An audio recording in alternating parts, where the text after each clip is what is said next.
Alu isiginnaarto. Neriuppugut ilorrisimaarlutit isialluartutit. Pulaartussarput sammilluarusullugu isimmassinut tungatillugu allatut iliulaasuugut. Aallartitsinnata paasitilaarussupparput issammassikkut 30.000 kronit avillugit eqqorneqarsinnaamata. Peqataarusukkuit 17 imut kina 1 allassavat. Aalakaati tassiallu affaata ingerlanerani makitaasimaguit sianerfiineqassuutit. Taasuma kingorna kina 2 aama taamatuffaariq.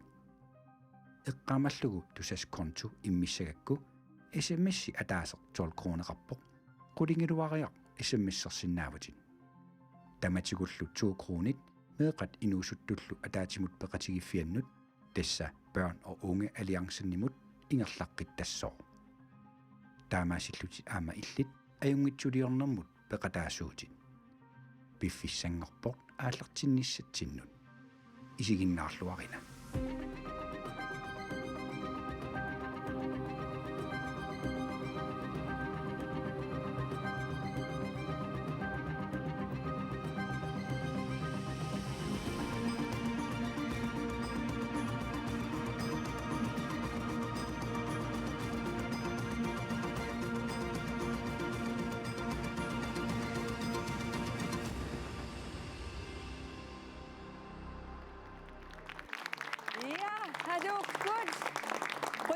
Si unnumut nersualaarinnissamut isinginnaaqataarusukkassi. Inuitamatta kinaangaluarutta sumingaanneeraluarutta assingiminnaleqarpungut.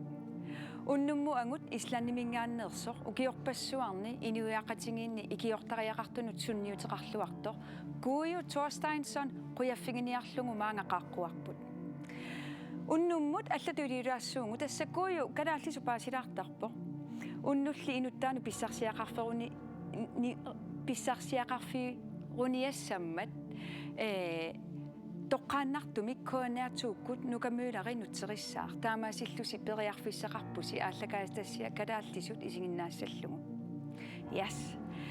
Kuuju tassa ulluinnarni angerlarsimaffeqangittut atuarfianni kuufuuskuulimi pisortaavu. Ullumikkullu ullueqqarsiormata kuufuuskuulip atuartui suleqatingalungit kuuju tupaallatsikkiartorparput. Yaamissakut taspiareersalerpungut kuuju tupaallatsikkiartornissaanut. Kanani kuufuuskuulimi ullueqqarratilerput inuttaa ilisimasaqangiivippo assorsua qilanarpungut. Pissangana.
Ved du, hvor vi kommer fra?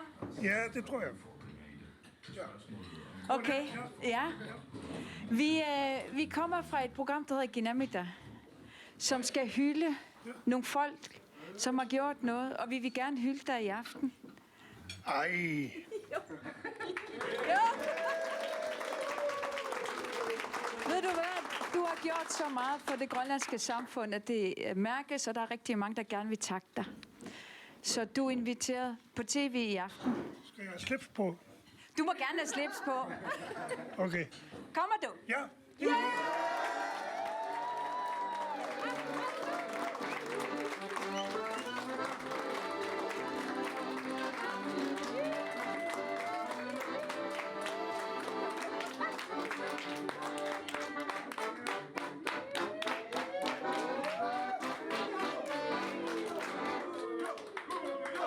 Ikke mindst på grund af det her mennesker. Ja, selvfølgelig. siger Gujo Thorsteinsson.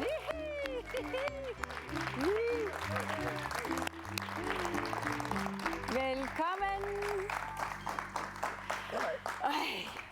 Hvad så? Hvordan har du det efter vores overraskelse i dag? Jeg har det fint. Du har det fint? Jeg er meget glad. Det er godt. Stolt og glad. Ah, Hele pakken. det er godt, for vi er også glade for, at du gerne vil komme i aften. Godt.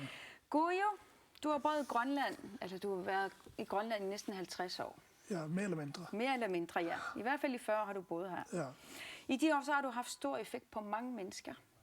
Især dem, som har haft brug for en kærlig hånd, og det skal du anerkendes for i aften. Der er mange, der gerne vil takke dig, så du skal glæde dig. Vi skal snakke om de ting, du har arbejdet med her i Grønland, men først så skal vi introducere Gujo som person. Så er du klar? Ja. Det er godt. Ja. Det er godt. Du er født i 1949 i Reykjavik. Ja. Dine forældre er Thorstein Johannes Jonsson. Ja. Der er han. Og din mor hedder Inga Gudmundsdottir. Ja. Ja. Du er smukke forældre. Du er den ældste af en søskendeflok på 5. Ja. Og der har vi dig som dreng her. Og så har vi et andet billede af en dreng, som passer en masse børn. Der. Og det er dig, der er den højeste derovre. Har du altid passet på andre, siden du var barn? Ja, jeg havde ikke noget andet at passe på. Jeg kunne ikke passe på mig selv, så jeg... Så kunne du lige så godt passe på andre? Ja, det kunne jeg lige så godt. Og det er hos dine bedsteforældre? Ja, det var ude i Rigsag på Nordisland. Ja.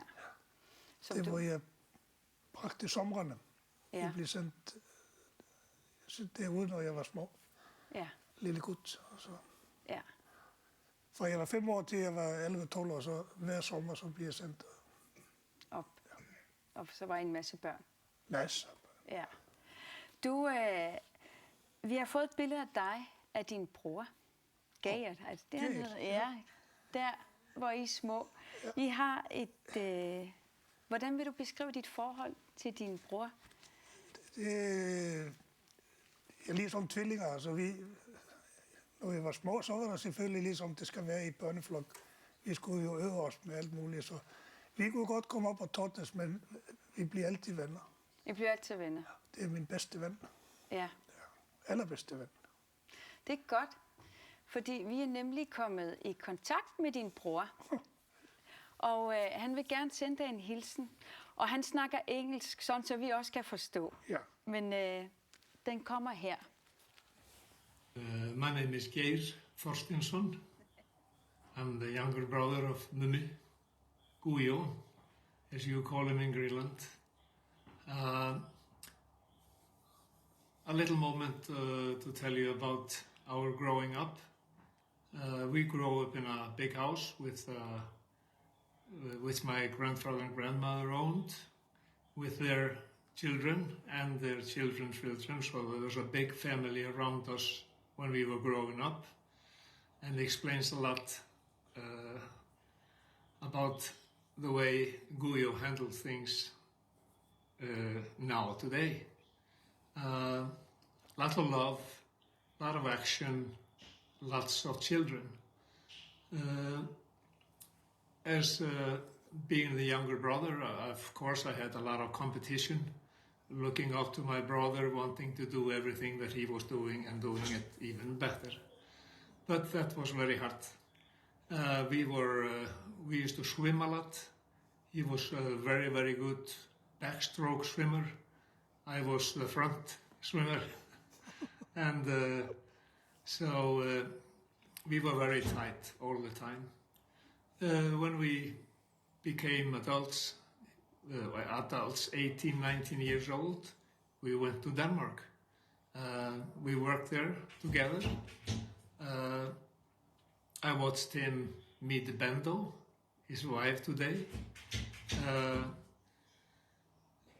They had children and made a family, and at the same time my lovely brother had problems with drinking, and that would cost him about a decade and made life very hard for him and Bendo. But he managed to quit that with Bento's help, family's help, and something changed in his life. He became the old brother I used to know and started taking care of other people or caring about other people. It's been such a pleasure watching Fjölsmiðjan go to Greenland, open up their doors for younger children that have problems, and then later years when he started working in Khufu school in Nuuk. And he's still doing it, 73, and long may that continue. So thank you so much for honoring my brother and his family. I think they deserve it. Thank you. Ja, så fint. Ah. Ja. Og tak til din bror. Han giver et fint overblik sådan over dit liv, og han nævner også Bjørnsavik og Kofoedskolen, som vi senere skal snakke om. Ja. Han fortalte også, at du efter folkeskolen har gået i skole på uddannelse i gaderne. Ja. Det vil sige, du er gået på livets skole. Ja. Ja. Du har haft mange kampe og udfordringer i livet, som har givet dig lyst til at hjælpe andre mennesker i samme situation. Hvad er det, de der udfordringer, de har lært dig? Det er meget. Ja. Altså, jeg startede med at drikke, når jeg var 13 år. Og allerede fra starten af, så startede jeg altså, med en flaske i hånden, stod ind og drak mig til videresalgs. Og det gjorde jeg faktisk, indtil jeg var 30 år i hash, og sluttede de sidste 5 år med medicin, overforbrug af medicin. Og i den tid, altså det var gjorde mest ondt på mig, det var, at jeg havde fået en familie, jeg havde fået en kæreste, som vi mødte hinanden i 1970, og vi fik børn, og det var det gjorde mest ondt. Det var, at jeg ikke kunne opføre mig ordentligt med det der. Men altså, jeg var syg, og så jeg var bare heldig. Eller det er ikke halv. Altså, hun sidder jo her et eller andet sted i huset. Hun havde jo... Og det er det gode ved, at man lærer mest fra det at kunne fortælle andre. Hun havde jo sagt til mig, jeg ved ikke hvor mange gange, 1000 gange, og nu kunne hun ikke mere, og alt det der. Så var der bare en dag, hun sagde det bare på en anden måde. Ja. Og det var nok, altså jeg var ved at miste kone og børn og alt det der. Ja. Så der tog jeg den beslutning, altså med hendes hjælp. Og jeg var en af de heldige. Jeg var meget langt nede. Jeg ville ikke være her i dag, og jeg havde ikke mange år tilbage, hvis jeg ikke havde gjort det der. At hun bakkede mig op hele vejen, og når jeg kom så ud fra 2 måneders meget, meget hård omgang, både med afvending og efterbehandling og alt, hvad det var, så ventede en familie derude for mig, og det er jeg så taknemmelig for. Ja. Jeg kan næsten ikke belyse, hvor taknemmelig jeg er i dag. Ja. Og du sidder her i dag. Jeg og ved der. Du hvad? Ja. Så synes jeg, vi skal møde din kone og din ældste datter, Inga Dora. Ja. Byd velkommen til Bento og Inga Dora.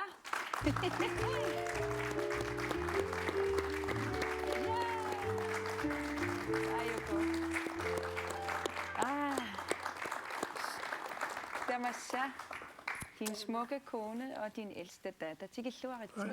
Ja. Okay. Bento. Du har været gift med Goyo siden 1970.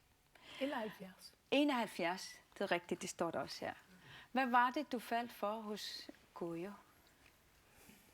Det var i efteråret 1970, jeg var i København. Jeg skulle have studeret, men eftersom der ikke var studiestøtte eller bolig, så ventede der 1 år. Så mødte jeg sådan en islænding. Sådan en. Sådan en. Høj en. Høj en. Og det var først og fremmest hans øjne, tror jeg, og hans fandlige voldsked. Jeg faldt for. Fordi jeg selv var så tilbageholdende, tror jeg. Dejligt. I har været sammen i næsten over 50 år nu. Ja. Var det det samme? Hvad faldt du for, da du så Bento første gang? Det var en oplevelse for mig, fordi jeg sad ned på Skipperkrogen og drak øl, som jeg plejede om aftenen. Jeg arbejdede ude på Islandsbryggen og sammen med alle de her havnearbejdere, så jeg var lidt halvfuld, når jeg kom og færdig. Og så gik jeg ned på Skipperkrogen. Det var færingerne og islændingerne, som mødtes. Så en aften så kom der en flok lidt mørkere folk, som jeg sagde dengang med sort hår. Så jeg troede, det var indianer. Jeg havde slet ikke tænkt på, at det var nogle grønlændere. Ja. Og de gik ind, og mange i den der flok, det var nok 12-15 mennesker. Mange af dem, det er kendte grønlændere i dag, det var på studie. Og så jeg en var smuk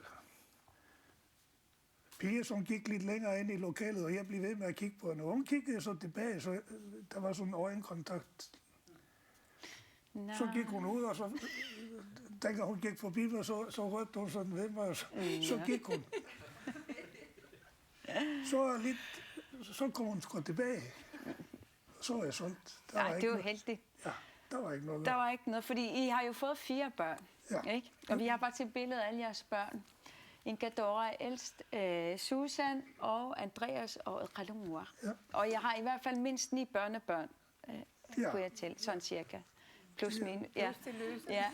Og Inkadora, du er den ældste af alle børnene. Du har blandt andet fortalt mig, at din far også behandler jer sådan som venner, som gode venner. Kan du fortælle lidt om, hvad du mener med det? Ja, altså han er jo så ungdomlig i sind. Ja. Han har altid været selvfølgelig en god far og lidt fraværende, da vi voksede op, men jeg kan lige love dig for, at det fik revanche. Han begyndte at støtte omkring vores aktiviteter, idrætsaktiviteter, og både at han var træner, men også bare ven. Man kan dele sine problemer med ham. Han er så åben. Og jeg vil lige fortælle også, at det var jo ikke kun os søskende, som havde ham som ven. Det var alle på vores alder oven i købet. Så han var sådan meget alles ven. Ja. Så vi delte ham med rigtig mange. Og det der også var lidt sjovt, fordi vi kalder ham jo Pappe. Ja. Og så blev det sådan Papegojo. Papegojo. I vennekredsen. Ja. Så vores hjem var altid fyldt med unge mennesker, kunne komme. Og jeg ved, at han har hjulpet mange mennesker også. Mm. Og apropos bare lidt, fordi jeg hørte, at han talte om sin misbrug. Og jeg synes faktisk, det var lidt pinligt dengang, at han holdt et oplæg på GU, da jeg gik på GU, og udleverede alt om sit liv, og jeg synes, det var så pinligt. Ja. Men jeg var mega stolt af ham bagefter, fordi de kom hen til mig, det er dejligt, at nogen kan tale om det åbent. Ja. Så han er alles ven. Ja, han er det er vigtigt. Ung i sind. Ja, det er han. Bento, i sin tid, da I boede på Island, der har I huset, der har I nærmest været sådan en Grønlands ambassade, kan jeg forstå, fordi der kom en masse grønlændere, også fra Østgrønlands, kom i behandling og sådan, og de har boet hjemme hos jer. Hvordan? Ja, nogen har boet. Ja. Jeg blev tilkaldt til at hjælpe med at tolke, fordi jeg tror ikke, der var andre grønlændere på det tidspunkt. Så der har altid været nogen, der kom fra primært Østkysten. Ja. Og de boede hjemme hos jer? Ja, en gjorde. En gjorde, okay. Ja, okay, og de kom hjem hos jer. Ja. Gojo, du har jo fået rigtig mange børnebørn, og jeg hørte, du er du med stort I. Ja, det må de. Ja. Hvad betyder det for dig at have fået børnebørn? Ja, det var jo, altså... Nu bruger jeg altså muligheden at fortælle, hvordan det føles. Jeg var lidt bange for, efter jeg stoppede med mit misbrug, at det ville føres videre til mine børn. Ja. Men det gjorde det ikke. Nej. Jeg har 4 fantastiske børn. Og det er det samme med børnebørnene. Det er en flok. Altså, de kommer hjem til de os sidder der, ja. og danser og synger, og de er så søde alle sammen. Og spiser min morgenmad og sådan noget. Ja. De kommer midt om dagen, og du ved, i cornflakes. Det er det, hvad jeg siger til dem. Ja. Der er sådan en sjov familiechat her. Hvad laver Skikko? Er det sådan en normal familiechat? Ja, jeg satte et billede på Facebook, hvor jeg havde vendt mine briller om. Det er lidt. Så kom de alle sammen bagefter med brillerne vendt om. Ja. Og det er det der typiske, det er den typiske familie. Jeg elsker dem højere end noget i livet. Så Ja. det er dejligt. Dejligt. Ja. Inga Dora, din far, han har opnået mange ting, og så hjulpet mange mennesker. Hvilke tanker har du gjort dig omkring det, han gør for andre? Hvis jeg siger, altså han er jo 73 år, ikke? Man skulle ikke tro, at han har nået den alder, og han stadigvæk arbejder meget hårdt for at italesætte de der har det svært, svær røst i samfundet, og ikke har noget hjem, og især de unge. Og han har utrolig stor, viljekraft til at forsøge at italesætte det problemet. Ikke bare i det politiske, men også på medierne. Og han har sådan han har altid sagt noget med, det starter tidligt, vi skal forebygge, at vi når dertil, at børn og unge kommer derud, hvor det bliver til misbrug eller har det hårdt. Ja. Så jeg vil sige, at han er jo en rollemodel for os andre i forhold til, at man kan faktisk godt gøre rigtig meget ved at hjælpe på en eller anden måde. Ja. Og det skal vi snakke lidt mere om lidt senere. Selvom det var lidt kort, så vil jeg takke jer to for at sidde med Gojo her. Så giv en stor hånd til de to smukke damer.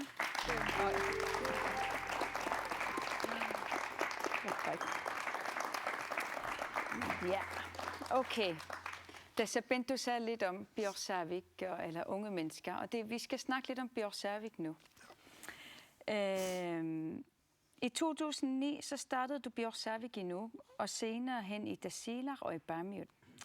Det er en produktionsskole eller en arbejdsplads, hvor unge de kan komme og arbejde, så de kan gøres klar til arbejdsmarkedet. Okay?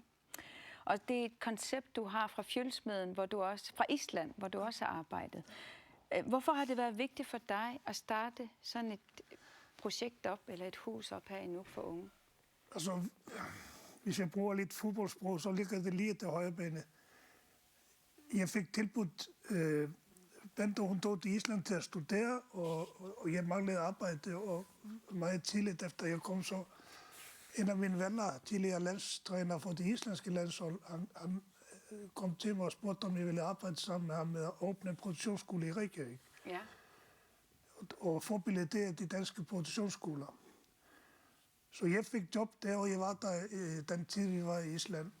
Og det arbejde, det overbeviste mig om, at det her ville jeg tage med hjem. Ja. Fordi det var de samme typer unge mennesker, som kom der, som manglede hjælp. Ja. Og jeg fik, han spurgte, hvilken værksted jeg kunne åbne til, og jeg fik vaske biler, og polere og gøre det rent og pænt og alt det der. Og jeg havde op til 16 unge på et lille værksted med, og jeg lærte dem virkelig meget at kende, og jeg snakkede lidt med dem, og mange af dem, de havde jo aldrig prøvet noget lignende, altså at komme på arbejde og møde op og alt det der. Så jeg besluttede allerede tidligt, at det ville jeg tage med hjem til Grønland. Og når jeg kom hjem i 2005, i august måned, så kontaktede jeg det daværende borgmester Agnete Davidsen, og han var direktør også. Og hun fik faktisk sat i gang, der var en gruppe mennesker, der sad i et eller andet råd i kommunen. Jeg kan huske Tina Pars og Naja Bianco og flere gode mennesker sad i den der gruppe, og de Ja. bakkede mig op. Og jeg fik så opgaven at skrive en rapport. Og jeg har aldrig i mit liv skrevet en rapport. Jeg vidste faktisk ikke, hvad en rapport var, men jeg Men det kunne du også finde ud af. Ja, jeg har den. Ja. Jeg har den. Jeg er meget stolt af den, fordi Ja. den virkede. Og Den virkede. Ja. den virkede, ja, fordi jeg skrev sådan. Det vigtigste i det hele, det var forståelsen for, hvem er de mennesker, jeg vil gerne få fat i. Ja. Og det er dem, der ikke kommer til systemet. Ja. Ja. Præcis. Og det lykkedes. Ja. Så de mennesker, der kom ned til Biosavik dengang, som ligger faktisk nu ved siden af Kofoeds skole, Ja. det var de der unge mennesker, som ikke jeg havde et sted at gå hen. Ja. Og jeg var så heldig, at jeg fik nogle fantastiske medarbejdere. Altså, det var jo ikke mig alene, der var nogle fantastiske medarbejdere, som jeg havde som hjælp. Og de fortsatte så efter jeg... Og det der projekt tror jeg stadigvæk på. Ja. Der er lidt ændring på det hele, og der kom lidt politik i det og alt det der. Men hvis... Jeg håber, jeg må gerne sige det her, fordi den der tro på den er, at der er nok 1.500-2.000 unge derude, som ikke laver noget. Ja. Og det er meget vigtigt, at vi får fat i dem. Præcis. Så jeg kunne godt tænke mig at starte Biosavik op igen, fordi det er blevet majoriat nu. Jo, altså ikke et ondt år majorat, fordi altså, de bliver bedt om, og de får penge til. Ja. Men hvis vi vil få fat i den her gruppe, Ja. så skal vi have det på dem, og de må komme, hvis de vil. Ja. De skal ikke først stoppe det et eller andet sted og begynde at skrive, du ved. Og de fortæller hinanden, det er ligesom med Kofoeds skole, de fortæller hinanden, der er godt at komme i Kofoeds skole. Ja. Og den metode, den virker på den her type unge mennesker. Ja. Jeg ved, der er mange, der har haft glæde af Biosavik. Ja. Mange. Og der er også nogle kollegaer, som har haft meget, meget glæde af dig. Ja. Så de kollegaer, du lige først snakkede om, det går ud fra Nina og Nana. Ja, Og dem skal vi lige se en hilsen fra. Ja. Ja. Dejligt. Hej Gud. Hej. Jeg vil gerne takke dig for, at du startede Biosavik sammen med dem, der stod bag. Vi har haft det rigtig godt under din ledelse, fordi du har stor tillid til, at vi kunne gøre de ting, som vi... Du har værksted, køkkenværksted, det overlader til dig. Jeg stoler 100% på, at det kan du finde ud af. Og det samme nede hos dig, det finder Nina ud af. Den tillid og respekt, som han altid møder folk med, lige meget hvor du er henne i samfundet. Det er det, jeg vil rigtig godt. Det har lært mig meget, Gud, og det er det, jeg prøver at føre videre, når jeg møder folk. Fordi det er den måde, vi kommer videre på. Vi er ligeglade med papir, vi er ligeglade med byråkrati. Det er mødet med menneskene, der er det vigtige. Jamen, at arbejde sammen med Gojo har været et kæmpe stor ære. Han er jo et kæmpe stort menneske med et kæmpe stort hjerte. Og han har lært mig utrolig meget menneskelighed i at arbejde med mennesker. Både hos de unge, men også fagligt. Hvor det menneskelige har været den største uddannelse, man kan få at møde et andet menneske. Og så er det næsten uanset, hvilken faglighed og uddannelse man kan have, men det er mennesket bag. Så jeg kan huske, da vi var i Island, da han var overvise, den der fjolsmeden, som hans idé nu var fra. Og vores sidste dag, inden vi skulle rejse tilbage til Grønland, den der menneskelighed, jeg også oplevede derovre, det fik mig simpelthen til at fælde nogle tårer. Og det er den fundament, der var i ham som menneske, eller at det er mennesket. Ja. Men skal vi ikke lige sige tusind tak, Gojo, for den du er? Jamen, det har vi fanget. Ja, okay. Så bare tusind tak. Ja, okay. Ja. Og så kigge ind i kameraet, ikke til hinanden. Ja, okay. Tusind tak, Gojo. Ja. Tusind tak til de to dejlige damer. Er der noget, du gerne vil sige til Nana og Nina? Jamen, de er nogle enere, begge to. Altså, det er nok nogle af de mest fantastiske mennesker, jeg har arbejdet sammen med. Jeg savner dem. Ja. Men vi holder kontakt og alt det der, og de klarer sig godt, heldigvis. de er bare de bedste. De virker i hvert fald. Ja, de må gerne komme og arbejde hos mig, hvis de vil. Det er godt, okay. Gojo, de her kvinder, de siger, at du har lært dem, at mødet med mennesker, det er det allervigtigste. Din mantra, det er forebyggelse, forebyggelse, forebyggelse og samarbejde. Ja. Du holder af Gandhis citat, et lands storhed kan i store træk vurderes ud fra, hvordan de svageste behandles i samfundet. Så man kan sige, det du gjorde i Bjorsavik, det hjalp de unge, som skulle have et kærligt skub til at komme videre. Og så nogenlunde samme koncept i Kofoeds skole, men så der, hvor for voksne, hvor skaden allerede er sket. Og det er der, hvor de hjemløse skal komme i dagtimerne nu. Hvornår blev det synligt, at i Nuuk her, at der var behov for et sted som Kofoeds skole? Altså, jeg vil gerne starte med at rose dem, der tog initiativet, fordi altså, jeg blev ringet op i 2015, i slutningen af november, om jeg kunne tænke mig at være leder af Kofoeds skole, et projekt.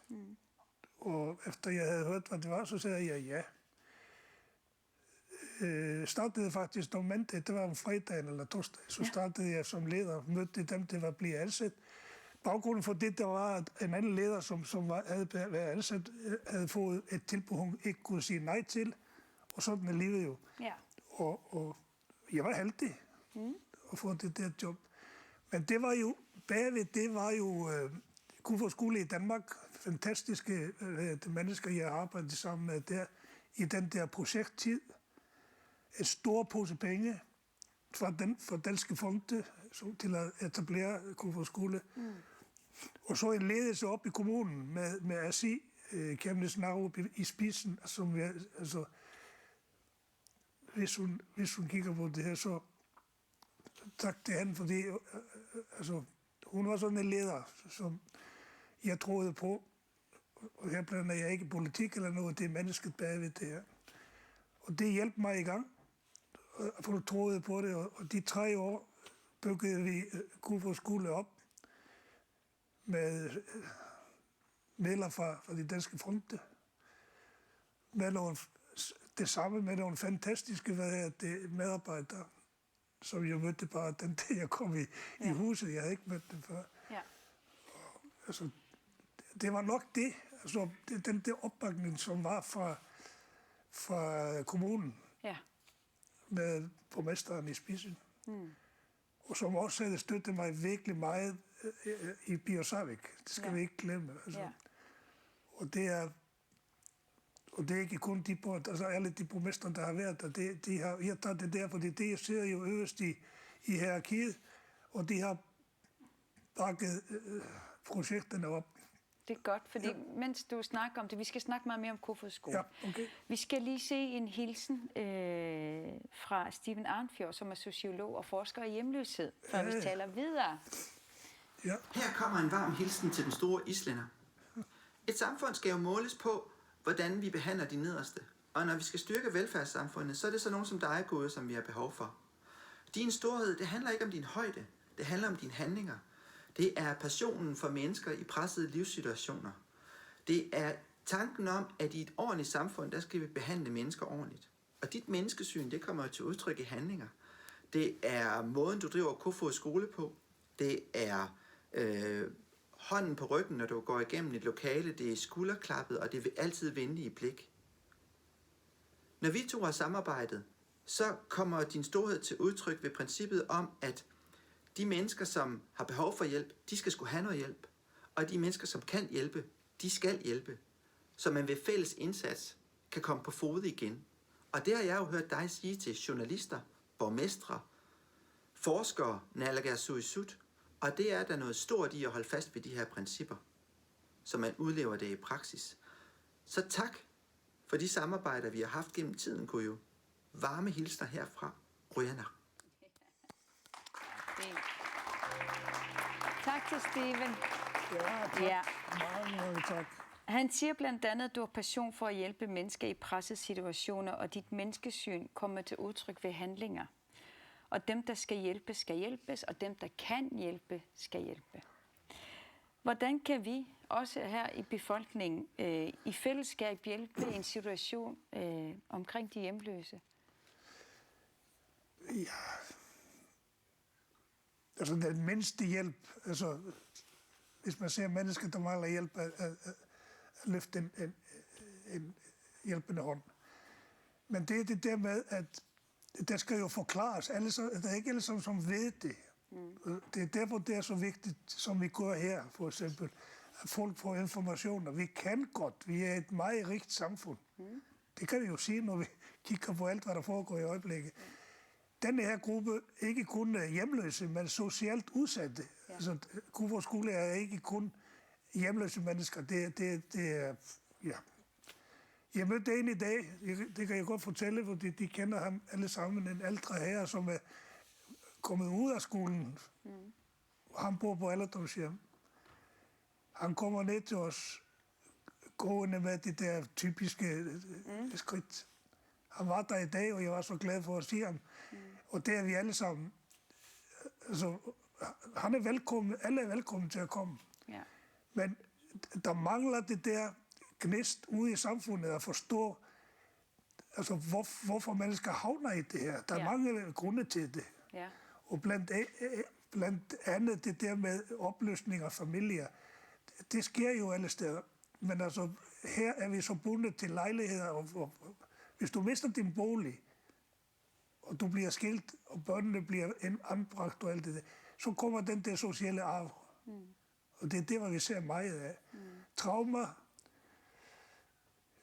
Altså, vi skylder vores medborgere, mine landsmænd, som jeg kalder, altså, de er jo mine landsmænd, jeg har jo boet her næsten halvdelen af mit liv eller mere, at hjælpe de svageste i samfundet, det er jo der, hvor vi bliver målt. Ja.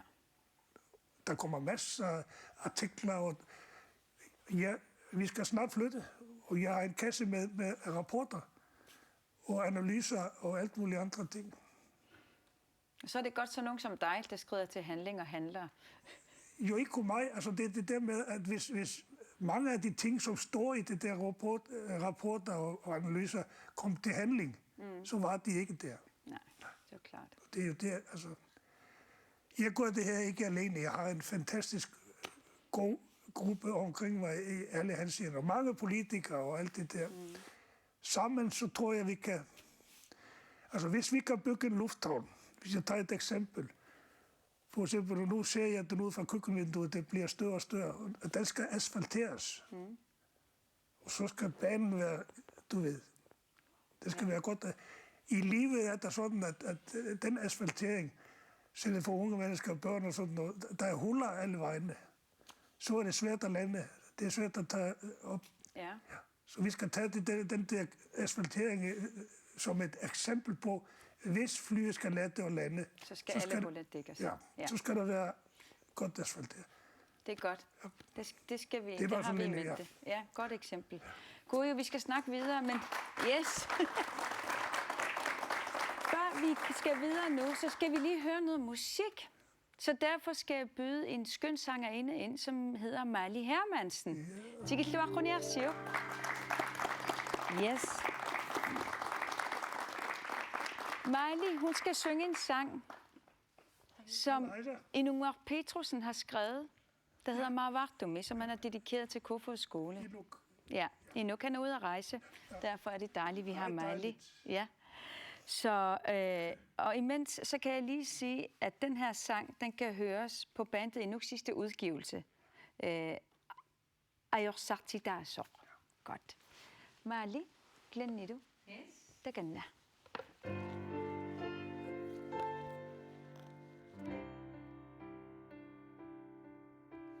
Samarit,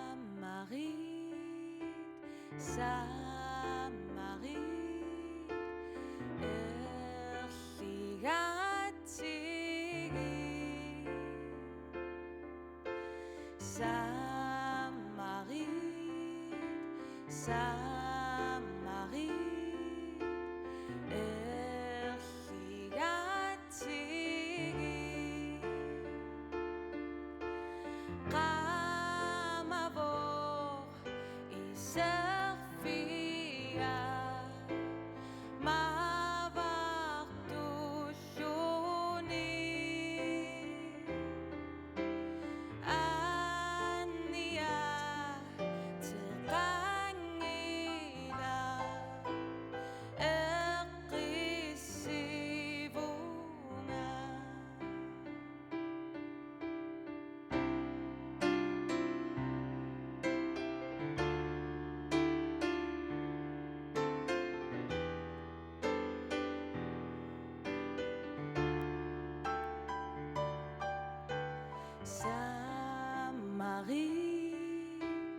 Samarit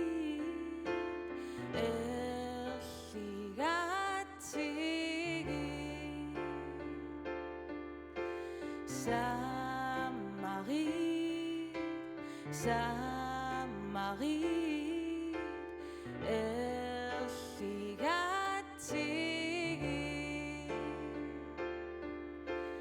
Kamavor, Isafia,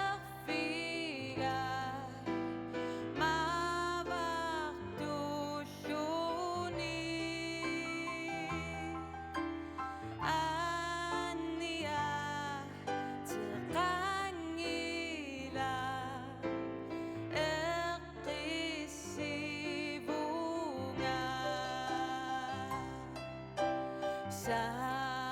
Samarit, Samarit, oh, Elsigati, Samarit, Samarit, Elsigati,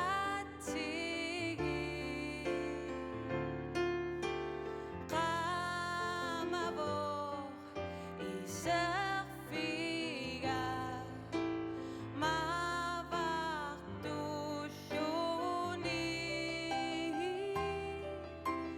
Ania, Tiqangila,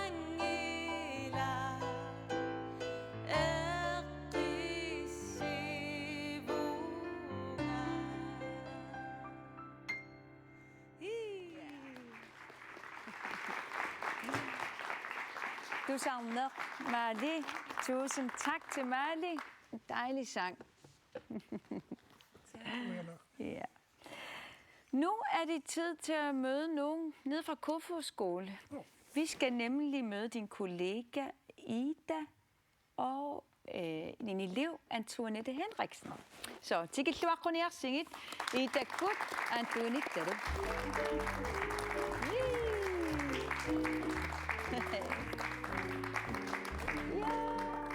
Ida tamassa Antoinette tamassa.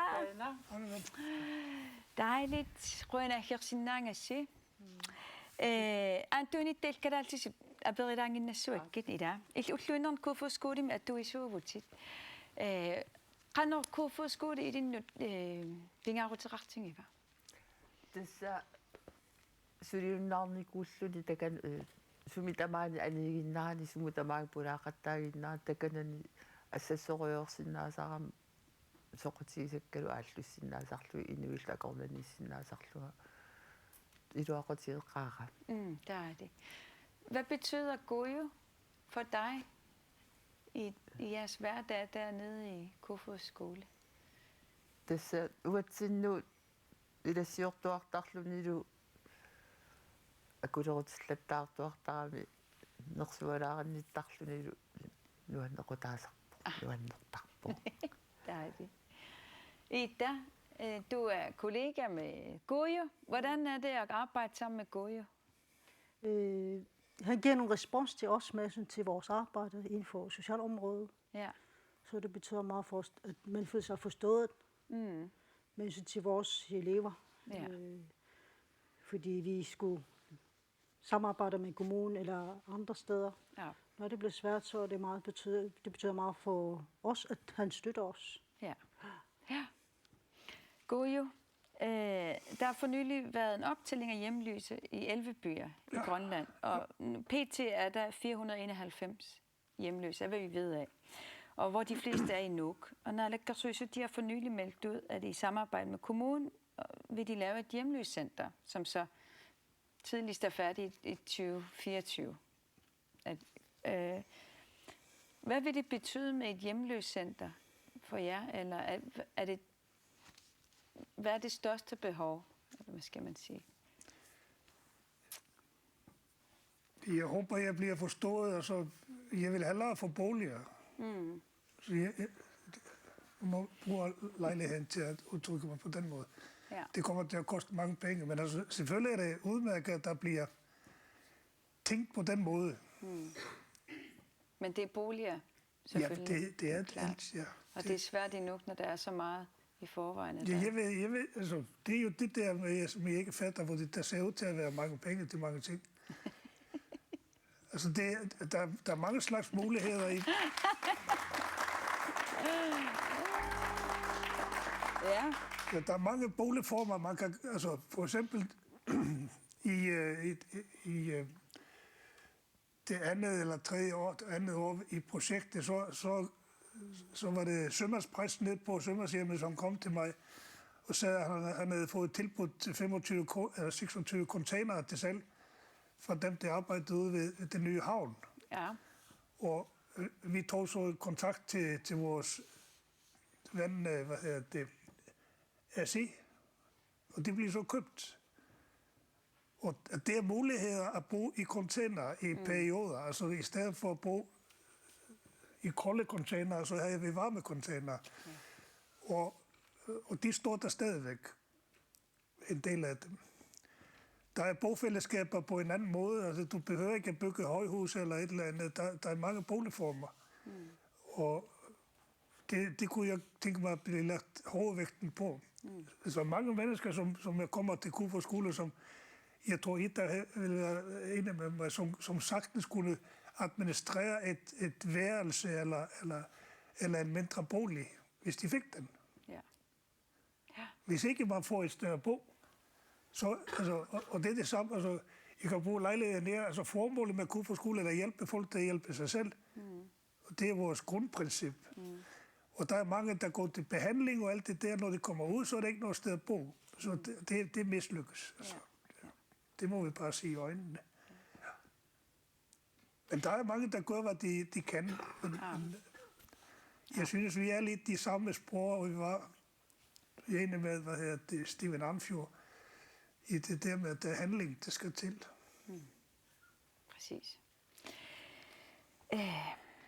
Antoinetta, i din nyt amma, du bare lader til sig ret arbunget.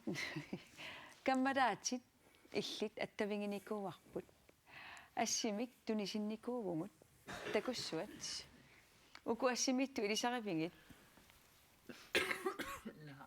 Isat Lis Larsen amma Bente Helund. Danmark miltu si Jørgen. Ja. Uanget du op. Ja, ilisarit oppatit. Ja. Gamma der til vilissip. Inusluaqqudaarusuppaatsit. Ja. Kinamiteet innusaaриasa. Andu 79 mil ilisarisimalernikuara. Tas ukiun mannak 43 ilisarisimavara. Antum qayassiteqarusuppunga assigigitserpassuarnut. Maan nussuat warfian sudaqatiginikuwa. Pakkit nuanneqaaq. Taamaden taam meeqqam amalliartornerani maaniinnitsinni naam yooma luipiuuderaangatta luipiuuderaangavu sikkilerluta sumitamaan angalaqattaarluta paarlaateqartaartarluta taavalu aama assassullaqqinnersuannut qojaruspunga naammattoq alas qastfuusintim naammassinikuuneqqatit itta aamma nipilersortarpu putit gitaartarlutit trummertarlutillu aavalu nuannaai lakkaangavit trummertuusaartarpu nikisuaraarakasin adas ukiorpassuit kammalaatigalutit аллангуйуитсуугут нуаннеқаа таам инуунери таамнериуппун таам аттатсиннассагиппут каммалаатигиннарпут қуяна уаттақуинерусса Nuan. Ja. Tamassillu taam allamorussuasaalаарpungut tassa kammalaatillissi pissarsiaringatsingu. Qujana. Ja, qa unniani pilersullaqqi nuannaajallakkangami qantrummertuusaartarpu. Ai. Imelle. Tappikka trumasukinami. Ima. Antoni tiltas idiniartit tisut idiniaqarputit am socialpædagogikuutit. Am Kofoeds skolemi atuisut sinnerlunga oqaasaqartartuugutit. Idissitaamatut suliniutiqarangassi qannu suteriaasaqarpis takanani.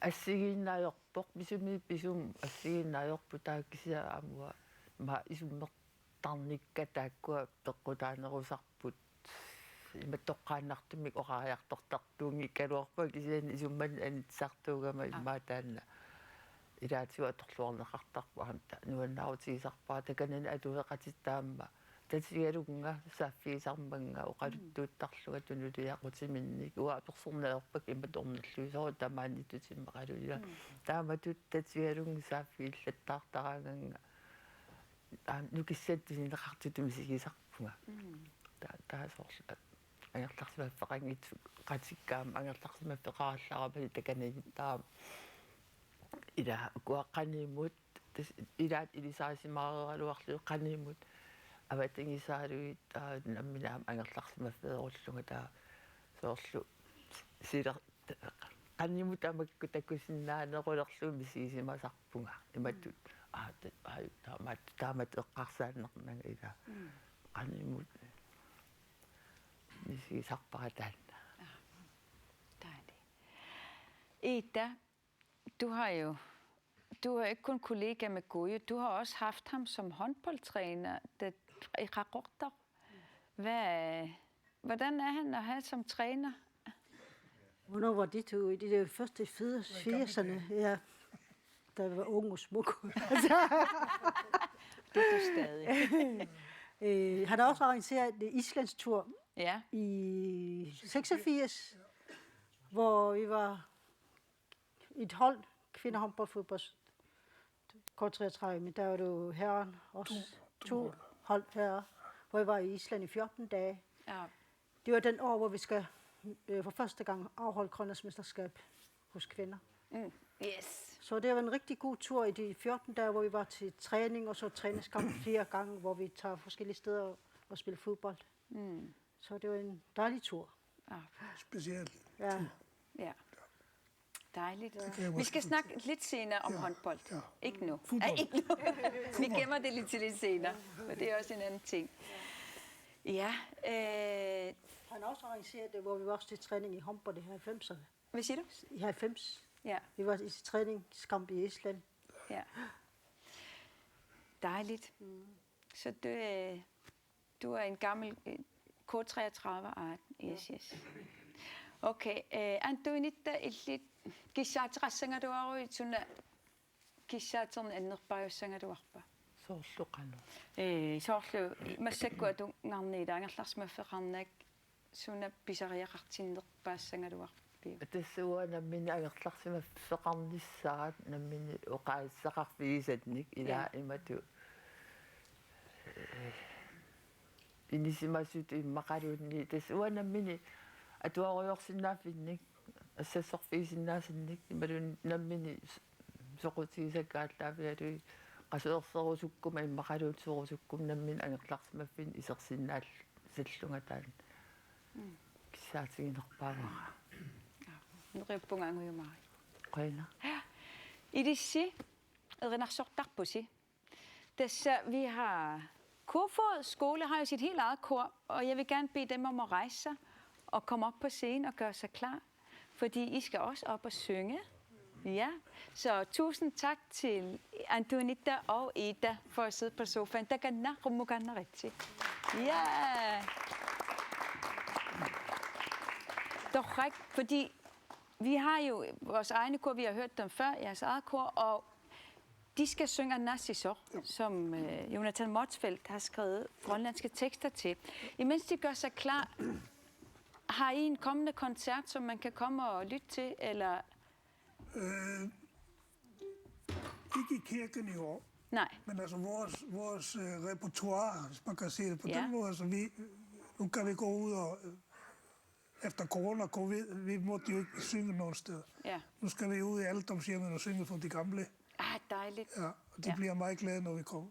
Det er godt. Det er et fantastisk kor, Jamen det er det, og jeg synes, vi skal høre den nu, for jeg tror, de er klar.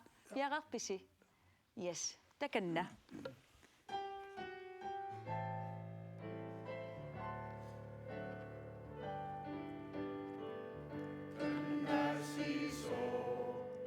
Du satt i uddamat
Narujussua kuufuskuudet rinarsortartuit tusarneqaasi quyanar.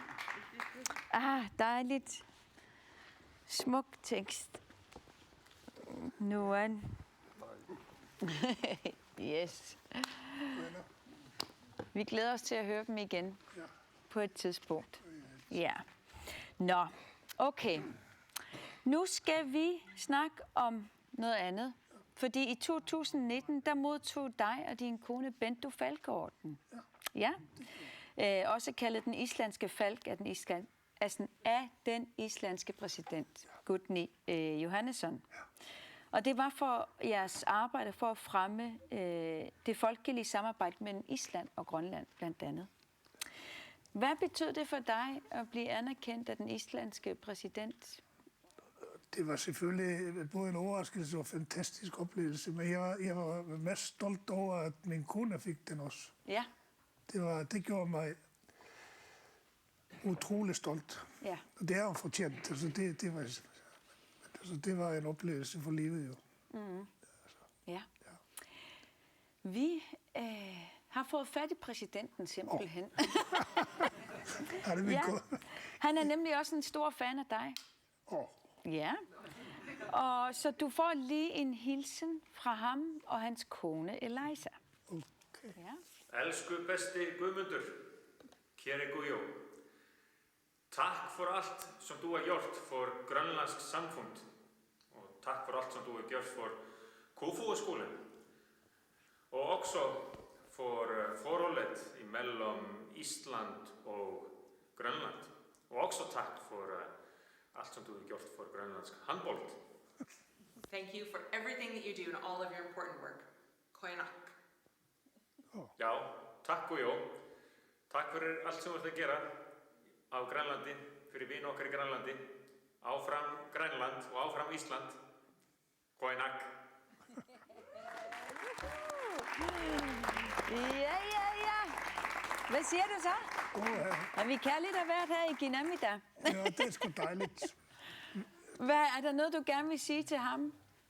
Gudni. Ja, altså han er min eller vores præsident, men han er et fantastisk menneske. Altså, ja, hvad kan jeg sige, vi bliver venner efter det her møde. Hvis jeg må knytte en lille historie til det samarbejde imellem, det var en af de store talenter inden for håndbolden, Peter Sigurdsson, som jeg havde fornøjelsen at tage til Island i 1988, hvor han spillede sammen med Gudnes bror, som blev en meget stor håndboldspiller ude i verden og træner for det østrigske landshold. Og så mødte jeg Gudne til nogle kampe. Men det var først her, at vi mødtes igen.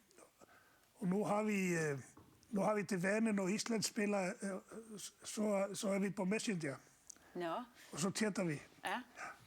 Fedt. Han er en meget, meget stor håndboldentusiast. Vi har håbet, at vi en dag kunne tage sammen til et stævne, hvor Island spiller. Men han er også en meget stor fan af det grønlandske landshold. Ja. Fedt. Så vi har en god støtter derovre, fordi jeg kunne godt tænke mig, at der var mere samarbejde mellem landene. Ja. Færøerne, Island, Grønland. Det er min drøm at sige, dem samarbejde. Det kan godt være, det er dit næste projekt. Så. Ja. Jeg har nok tid. Han er en mand, som har haft meget indflydelse på mig, altså et forbillede på selvom han sidder som det øverste i Island og vores præsident, så er han er så åben. Ja. Og hans kone også. Ja. Hun er meget, meget åben. Ja. Hun er virkelig, virkelig dejlig. Ja. Så det var en ære. Godt. Og jeg bærer den her med stolthed, når jeg tager den på. Det kan jeg godt forstå. Ja. Han nævner nemlig håndbold, og det er sådan lidt det, vi skal ind på nu, fordi når man snakker om det, så kan man virkelig ikke komme udenom håndbold. Okay. Så det skal vi snakke lidt om. Du har været træner for K33, da I boede i Raqortor, og så senere hen har du også trænet GSS-pigerne her i Nuuk, da du flyttede hertil. Der er mange ting, men vi prioriterer lige lidt her. Yes. Du er nemlig en kæmpe håndboldentusiast. Hvor stammer den der interesse for håndbold fra? Det ved jeg ikke. Nej. Jeg har aldrig spillet håndbold i mit liv. Okay. Det var sådan lidt mærkeligt i Qaqortoq. Så var der nogle piger, der kom til mig og spurgte, om jeg ville være deres træner. Ja. Og jeg sagde, det kan jeg, fordi jeg har ikke noget, men det går ikke noget islanding, det skal nok gå. Så du havde ikke spillet håndbold, du vidste ikke noget om håndbold, og så blev du træner? Jeg ved ikke noget om håndbold, altså jeg fik nogle... jeg fik lidt kursus sammen med en god ven, Christian Heilmann, han kom ned sydpå, men jeg anede ikke med alt det der systemer. Altså, håndbold i Grønland for mig dengang, og det har udviklet sig heldigvis meget. Men dengang for mig, det var sammenhold. Ja. Altså, du vinder også, hvis du træner mere end de andre. Ja. Og jeg har Ida for eksempel, altså... Jeg ville gerne have sagt, altså Ida for eksempel, hun var på fodboldhold, men hun var også på håndboldhold. Men hun er også mester i alle andre sportsgrene. Jeg tror, hun mangler kun boksning. Hun har været med i alt. Og hun er også, altså de har også... Så Ida, der sad her nu? Ja. Nå, ja, okay, fedt. Ja. Det er den store Ida. Den store Ida, Ja. yes. Hun er mester i bordtennis og kajak og you name it. Ja, fedt. Som sagt, hun manglede kun boksning, tror Ja, jeg. det kan være det, hun lige kan tænke om, hun skulle starte til boksning nu så. Fordi det der, vi skal lige blive i håndbolden, for det er så lidt vildt, at hvis du intet vidste om håndbold, så har du jo trænet K33 damer, hvor de nåede til tops i 90'erne dengang. Ja, det gjorde de. Ja. Og vi har en hilsen fra en af de spillere fra dengang. Okay. Ja. Hej Gojo. Hej. Jeg er rigtig glad for at kunne være med til at hylde dig her til aften. Og det her, det har du virkelig fortjent. Jeg vil sige tusind tak for, at du har formet mig som den håndboldspiller, jeg blev i sin tid. Og jeg vil også mindes dine år for K33 damer som træner, hvilket var nogle af de bedste år, jeg havde gennem min håndboldkarriere. Det var jo også der, det hele faktisk startede. Det var nogle fantastiske år, hvor du ydede alt for damerne i K33. Og det er nogle år, jeg altid vil mindes med glæde. Det var simpelthen nogle fantastiske, gode år. Og jeg er sikker på, at alle andre, der var med dengang, er enige med mig om, at det var de bedste år, vi havde. Og vi havde så fantastisk et sammenhold sammen med dig. Og tak til din kone Bento for, at hun gav dig lov til at være så meget væk hjemmefra, fordi du netop ydede så meget for damehåndbolden. Endnu en gang, Gojo, tusind tak, og håber du får en virkelig skøn og uforglemmelig aften. Vi ses. Dejligt. Ja.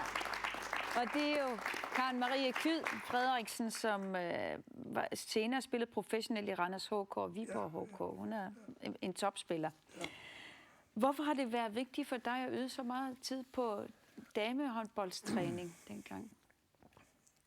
Altså, der er to ting i det, det har jeg fundet ud af senere. Altså, det er ikke noget, jeg bare, ligesom hun siger, det var det der med sammenhold.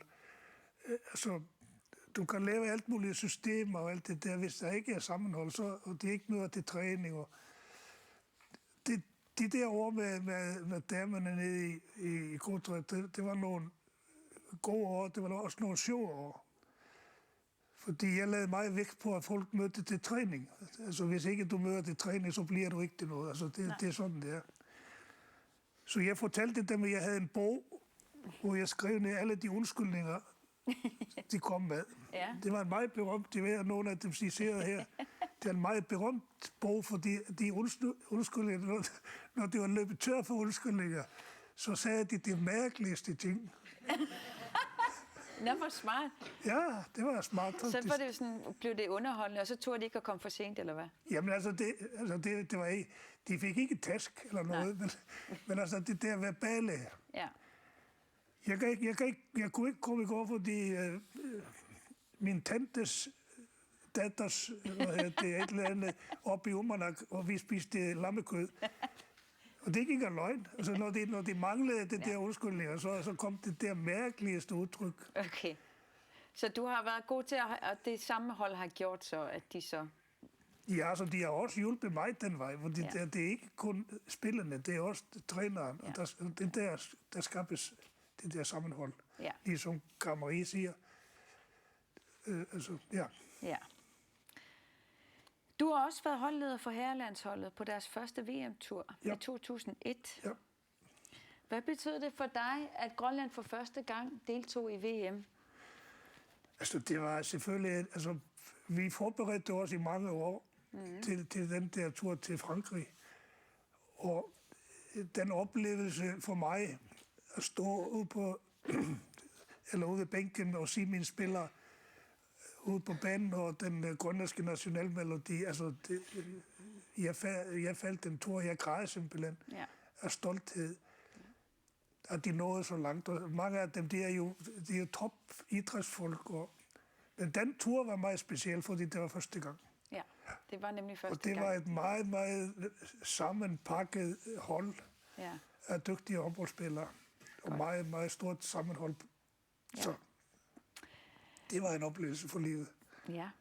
Vi skal nemlig se et lille klip fra den gang, fra en kamp mellem Grønland og Spanien. Ja, i 2001.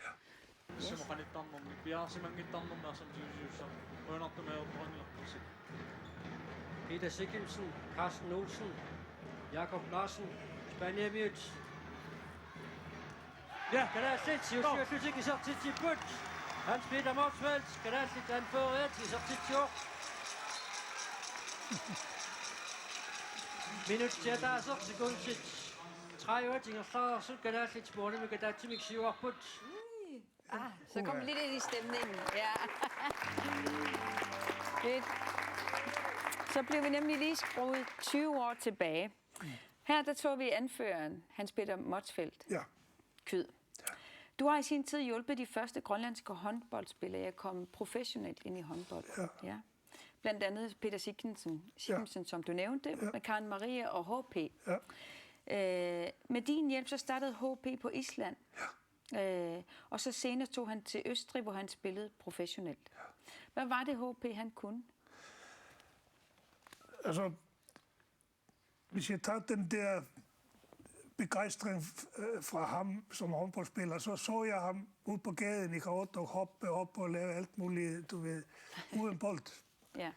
Og faktisk, han startede meget tidligt med at ønske sig at blive professionel og komme til Island og spille. Han havde nogle forbilleder, som han gerne ville ligne, og han startede sin karriere som håndboldspiller som reservemålmand i K33 Ungdom, og så blev han næste år, så begyndte han at spille ude, og så jeg talentet.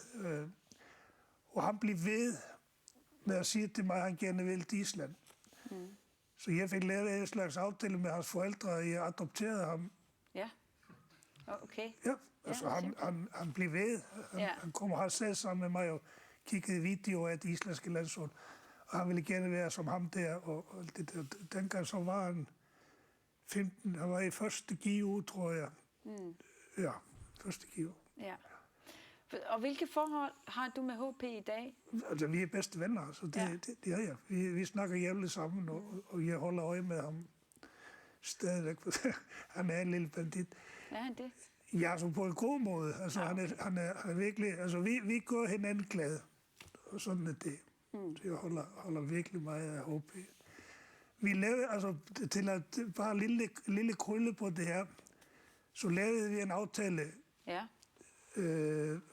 Hans forældre, eller mest hans far, Arne Kød, at jeg kunne hjælpe ham den vej. Mm. Så vi tog til Island.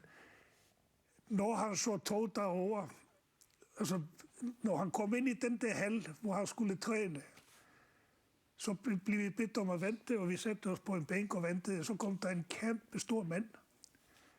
Og det var så hans forbillede. Nå, ja, fedt. Det var altså, han blev helt rød, altså han kunne ikke snakke eller noget. Ja. Så tog vi, de ville gerne have Hobby med det samme, men han ville, altså det ville jeg ikke, han skulle lige lave første GU færdig, før han tog over. Og så lavede vi en aftale, han kom hjem til mig, og vi sad, og så skrev vi ned 10 punkter, som han skulle holde. Ja. Han skulle gøre det her, og holde fast i det. Ja. Og jeg tror, at det var punkt 6, som var lidt besværligt for ham, fordi hvis du ringer til mig og siger, at du vil hjem, så siger jeg nej.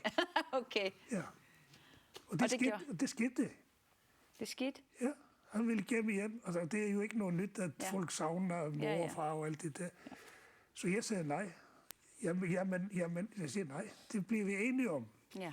Og han er ikke kommet hjem endnu. Nå, det var godt. Ja. Gojo, vi har en overraskelse til dig hele vejen fra Danmark. Okay. Fordi, prøv lige at kigge derover. Så skal vi lige se, hvem der kommer ind den vej.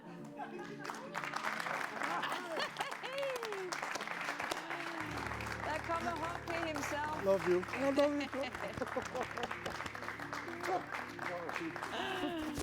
Hvad så? Ej, hvor dejligt.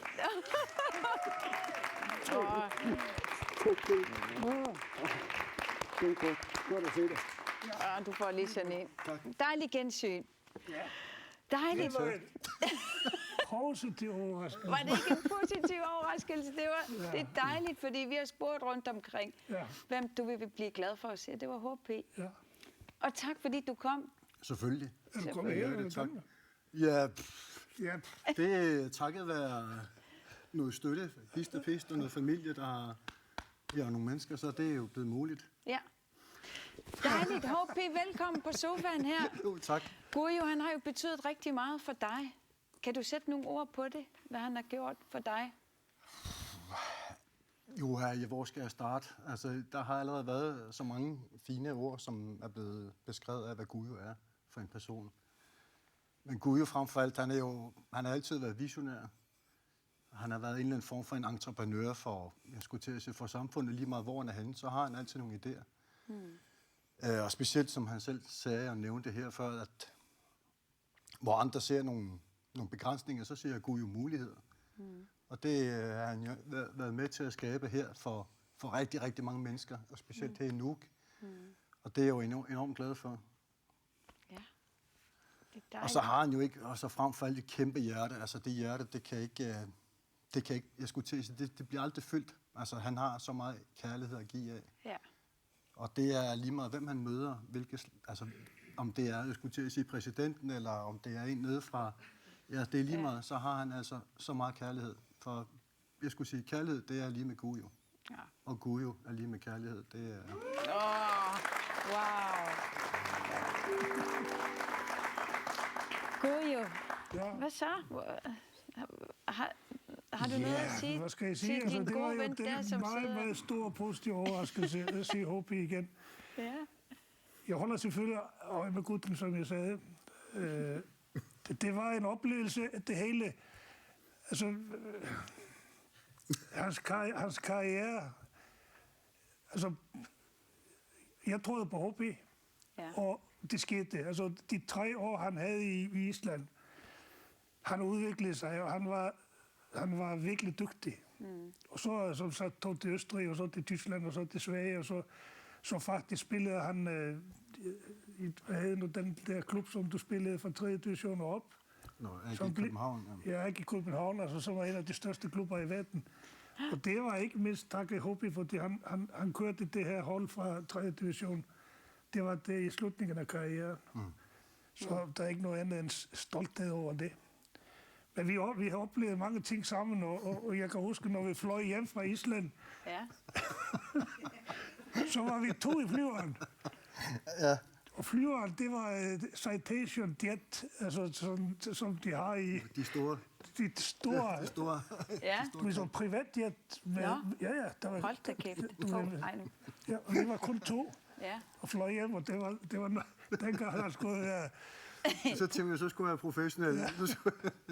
Så det er virkelig professionelt. Der var ikke noget andet fly dengang til at flyve til Narsarsuaq, og vi fik lov til at sidde i. Så det var en størrelse i væk, hvad skal jeg sige. Det var noget en oplevelse. Og I har også været i VM sammen. Altså, har I lidt minder fra VM-tiderne for 21 år siden? Hvad er de bedste minder derfra? Må jeg? Okay. Det er der, det handler om. God så du skal starte. Nej, men det er ikke kun mig, det handler om. Det også handler om dig og de andre. Ja. Det var et fantastisk hold.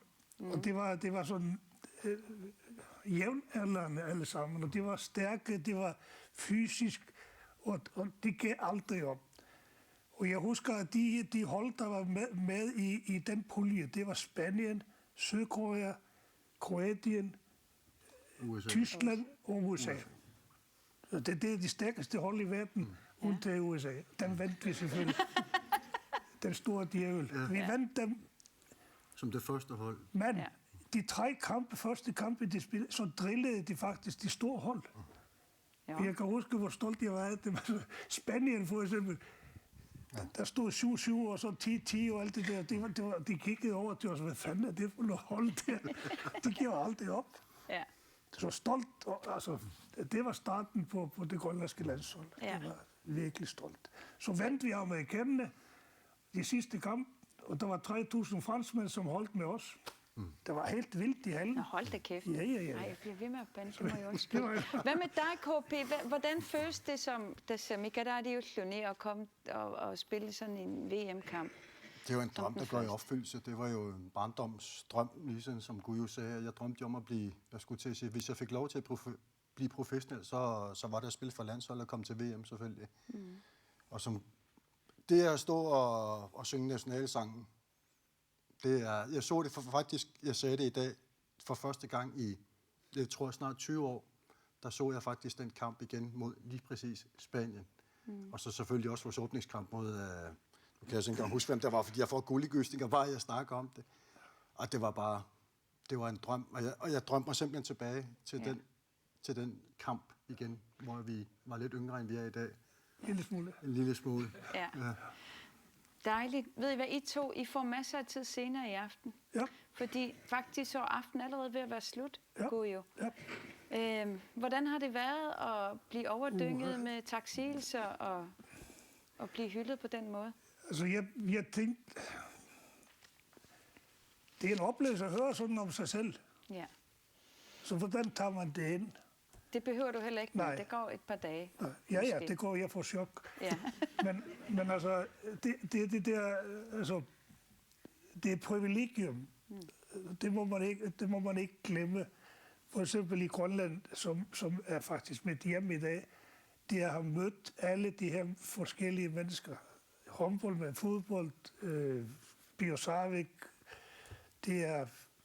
Jeg vil gerne sige, at for eksempel, hvis vi tager i håndbold, de her piger, som jeg fik her i Nuuk, når jeg kom hertil. Ja, GSS-pigerne. GSS-pigerne. Ja. Dem har jeg virkelig godt kontakt til.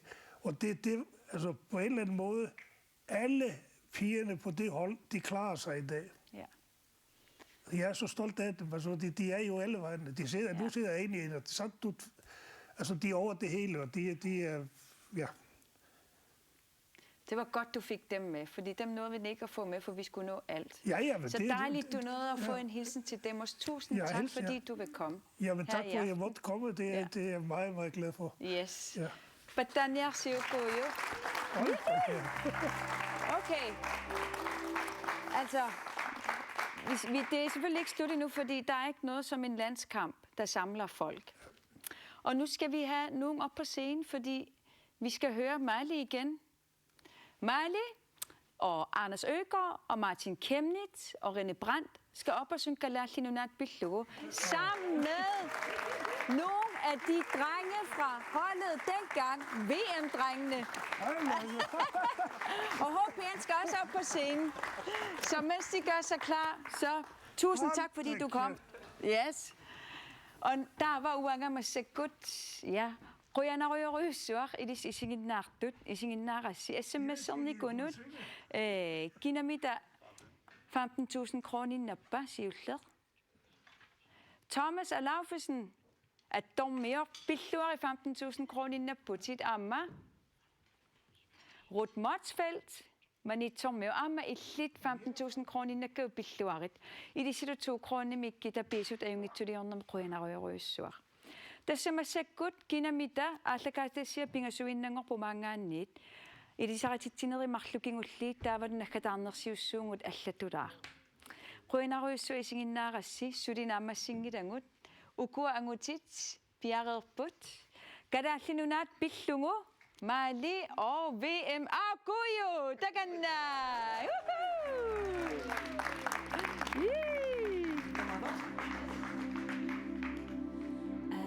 Sami arsartuutigut angutit Piumangusi mangarut nunamut